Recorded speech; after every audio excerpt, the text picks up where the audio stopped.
ఒకటవ తారీఖు నాడు తనకు చెరువు సుఖంలో ఉన్నటువంటి సంబంధించి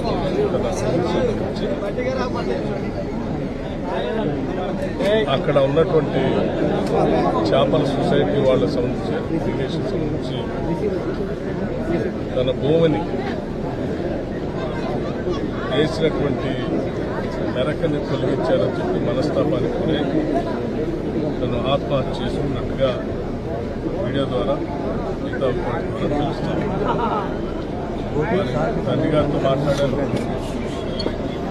ఆయన శ్రీమతితో మాట్లాడాను, పిల్లలతో మాట్లాడాను. జరిగిన సంఘటన చాలా బాధాకరం. ప్రాణం చాలా విలువైంది.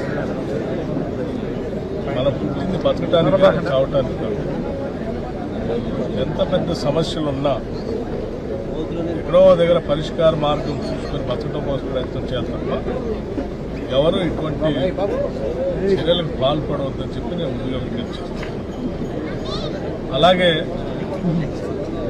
ఇతను ఆత్మహత్యను పురుగొల్పి దానికి దారితీసిన పరిస్థితులు కల్పించిన వ్యక్తులు ఎవరైనా సరే, ఎంత పెద్దవాళ్ళైనా సరే, నిష్పక్షపాతంగా ఎంక్వైరీ చేసి బాధ్యులైనటువంటి వారిపైన చట్టపరంగా చర్యలు తీసుకునేటట్టుగా పూర్తి స్థాయిలో సంబంధిత పోలీసు అధికారులందరికీ ఆదేశాలు ఇవ్వడం జరుగుతుంది. ఇక్కడ అందరూ మా వాళ్ళే, అందరూ నా వాళ్ళు. జరిగినటువంటి పొరపాటుకి ఎవరి కారణమైనా సరే ఎవరిని ఉపేక్షించేది లేదు, ఎవరిని వదిలిపెట్టేది.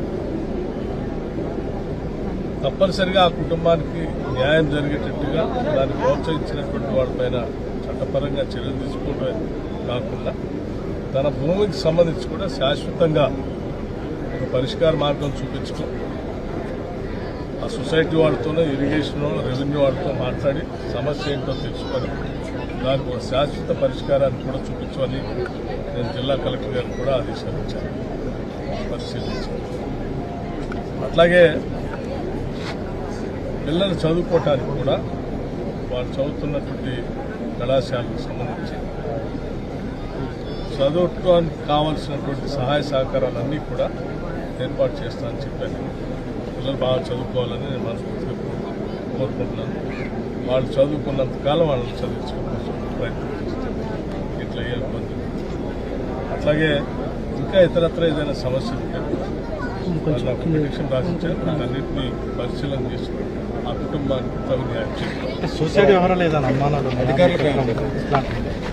నాకుగా నేను వాటికి సంబంధించిన ఏ సమాచారం చెప్పినా కానీ అది కరెక్ట్గా ఉండదని నేను భావిస్తూ ఉన్నాను. సంబంధిత పోలీస్ యంత్రాంగం పూర్తిగా లోతుల్లోకి వెళ్ళి అధ్యయనం చేసి ఆధారాలతో సహా వాస్తవాలని బయటకు తీయమని చెప్పారు.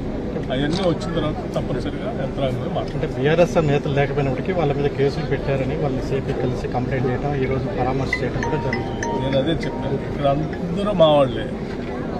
అసలు ఇటువంటి కేసులు పార్టీలకు సంబంధం లేదు, పార్టీలకు స్థానం లేదు, సంబంధం కూడా లేదు. ఇది మానవత్వంతో అందరూ చూడాల్సిన అవసరం. ఏ పార్టీ వారైనా ఒక మనిషి, ఆ మనిషి విలువైంది, ప్రాణం చాలా విలువైంది. దీంట్లో ఎవరిని ఎవరు ఎక్కడ ఉపేక్షించారు.